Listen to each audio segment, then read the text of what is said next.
Hey, good morning, everybody. I wanted to take a minute just to talk about oil prices. There's been a lot of confusion about why oil prices turn negative and what that exactly means. How does that happen? And what should you, as an investor, a dividend investor in particular, what should you do about it? Is this an opportunity to buy oil itself? Is this an opportunity to buy oil stocks? What exactly does this mean? What should you be doing about it? So I wanted to take a couple minutes to go over that. First, before we do, I think it's critical that everyone understand how oil prices work. It's different from stocks. There is no single oil price. Oil is essentially a bunch of different prices based upon delivery dates. So I'm gonna let's just draw it real quick. So this is basically how the oil market works. We trade in futures contracts. So essentially, there's a party A. So this guy, there's two parties.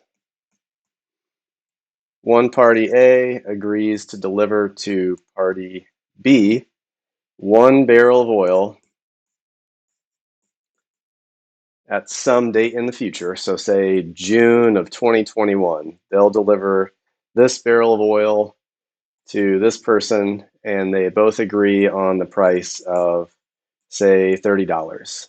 Okay, so what happens here is if oil prices, let's say the cost of a barrel of oil generally goes up.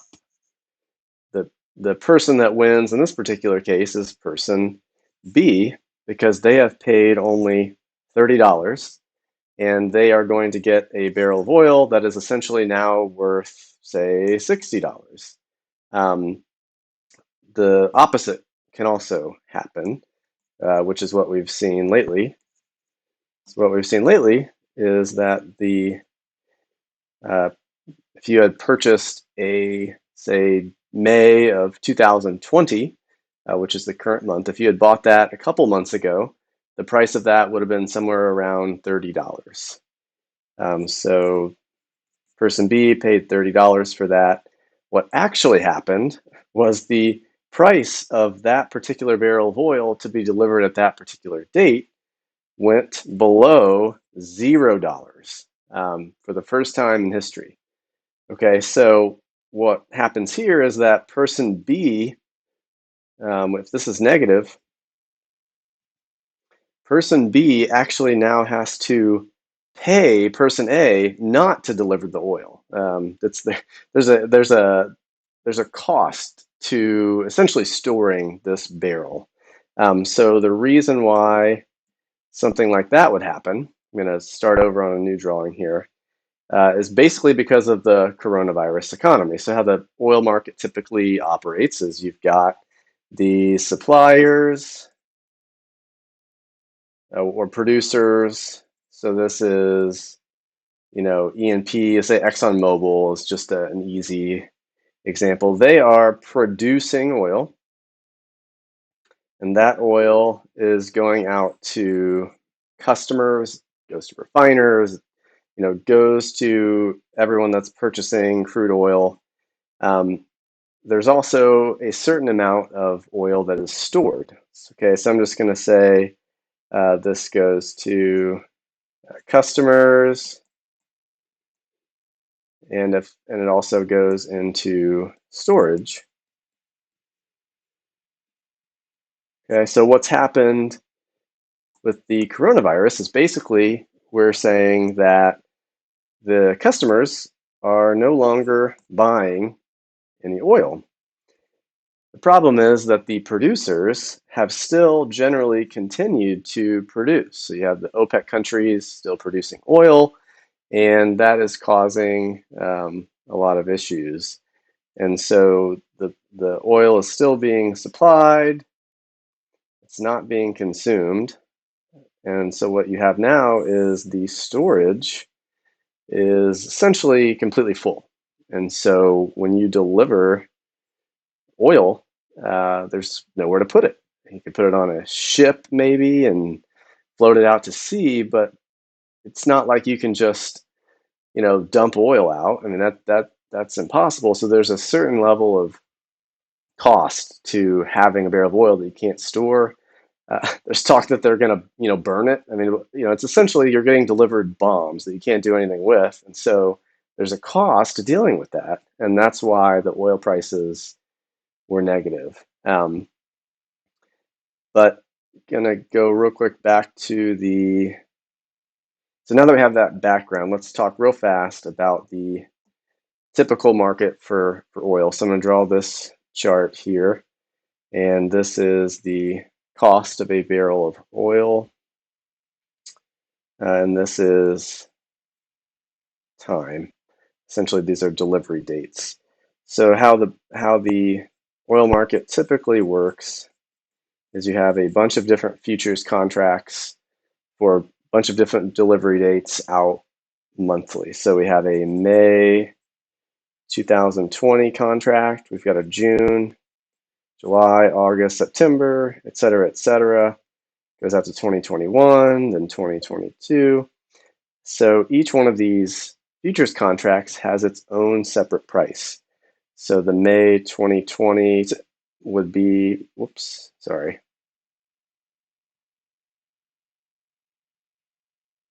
In this particular case, the May 2020 contract was negative, but typically the curve looks something like this.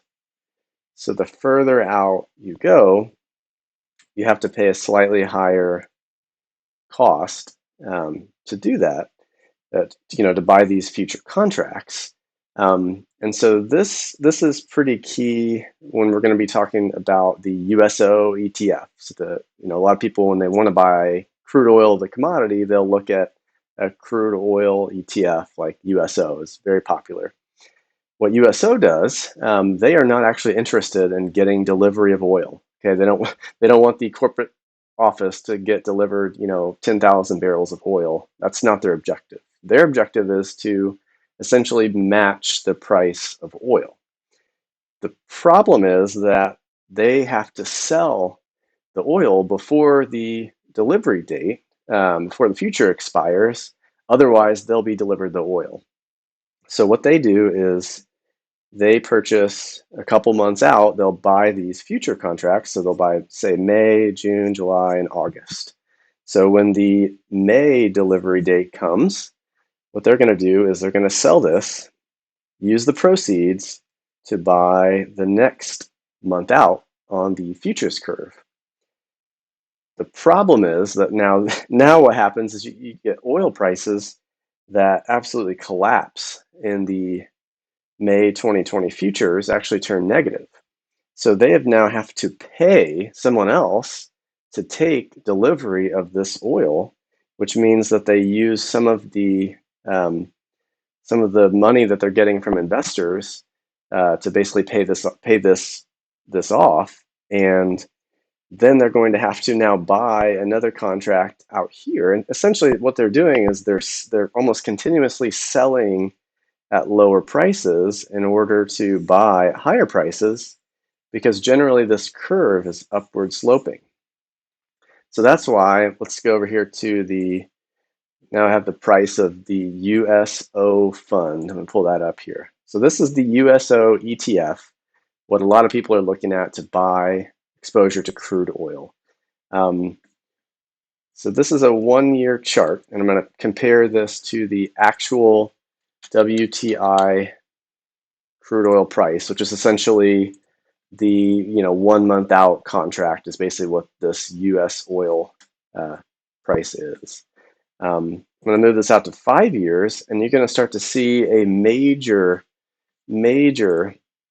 difference between these two. This is now going back to 07. So you see that this red line is the price of oil. This white line is the USO fund. So it's not actually tracking what it's supposed to track. And the reason is because they're having to continually buy out further down the curve and basically take that, in most cases, a slight loss. But in cases like this, it's a severe loss. because the most recent contract falls much faster, like in today's market, than the 3-month out futures.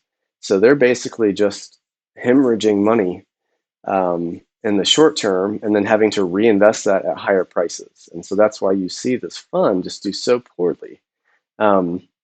So anyways, what does this mean for you as an investor? Well, the main takeaway I think from this is if you want to get exposure to the crude oil market, the USO ETF or any ETF tracking crude oil is probably not the best idea. And the reason is just because of this kind of dynamic that we're looking at on the screen. That's just, it just doesn't work well. It sounds good in theory, but in practice, it's challenging for a lot of reasons. So if you think crude oil here is really cheap, I think the best way to gain exposure to that is just by buying energy stocks. I mean, that's the easiest way.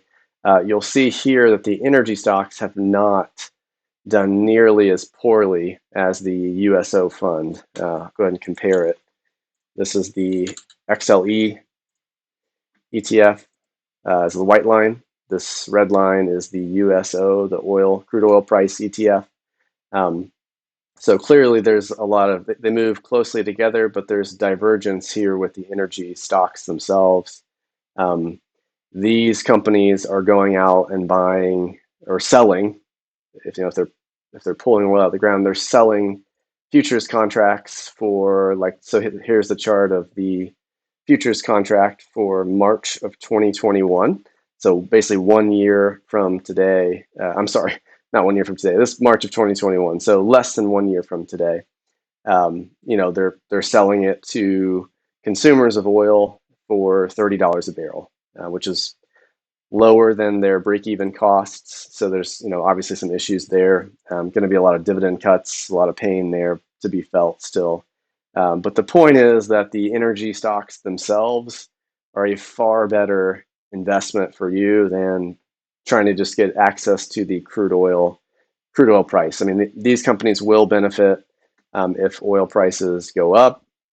And you've also got a real life company that's, investing in their business. They're getting more efficient at getting oil out of the ground. So this is a far better way to get exposure, in my opinion, to oil. Just stay away from the USO. That's, if you don't understand what they're doing with the fund, you have no business buying it. So anyways, I hope this video is helpful for you guys to explain kind of what's going on here. If you want to get more content like this, hit the subscribe button. There's a little button in the bottom right of your screen. Hit the subscribe button. I'll send out weekly content about dividend investing that hopefully you guys can get some value out of. Also, if you're interested in learning more about dividend investing, I've got a book on Amazon. It's actually the number one. It fluctuates. Sometimes it's number one result when you type in dividend investing, but it's number one bestseller on Amazon. Has a lot of good feedback. If you've read my book, appreciate that. Hope you got a lot out of it. I'll put that link in the description if you want to check that out. It's like $3 on Amazon. If you can't, you don't want to buy it, let me know and I can send you a copy for free. It's not no one's getting wealthy selling books on Amazon. I'll just tell you that. But appreciate all of your support. Appreciate you watching the video, and let me know in the comments if you have any questions, any follow-up videos you want me to make on this. I'd love to do that for you guys.